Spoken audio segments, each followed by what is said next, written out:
একবারে সব দেবে।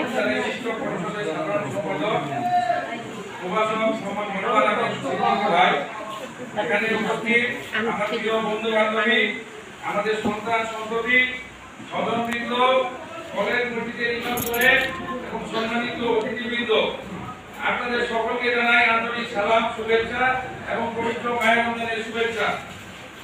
প্রথমেই মহান আল্লাহ রাব্বুল আলামিনের দরবারে অশেষ শুকরিয়া জ্ঞাপন করছি, তিনি আমাকে সবাইকে পবিত্র রমজানের এই বরকতময় দিনে একত্রিত হওয়ার তৌফিক দান করেছেন। প্রিয় বন্ধুগণ, আজকের এই মাহফিলে আমরা শুধু ইফতার করার জন্য একত্রিত হইনি, আমরা একত্রিত হয়েছি একটি স্মৃতি, একটি ভালোবাসা এবং একটি বন্ধনের ডাকে।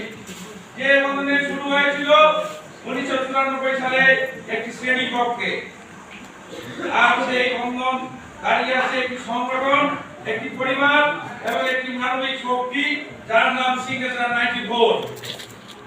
সময় আমাদের বয়স বাড়িয়েছে, দায়িত্ব বাড়িয়েছে, দূরত্ব বাড়িয়েছে, কিন্তু একটি জিনিস কখনো কমাতে পারেনি, সেটি হলো আমাদের বন্ধুত্ব।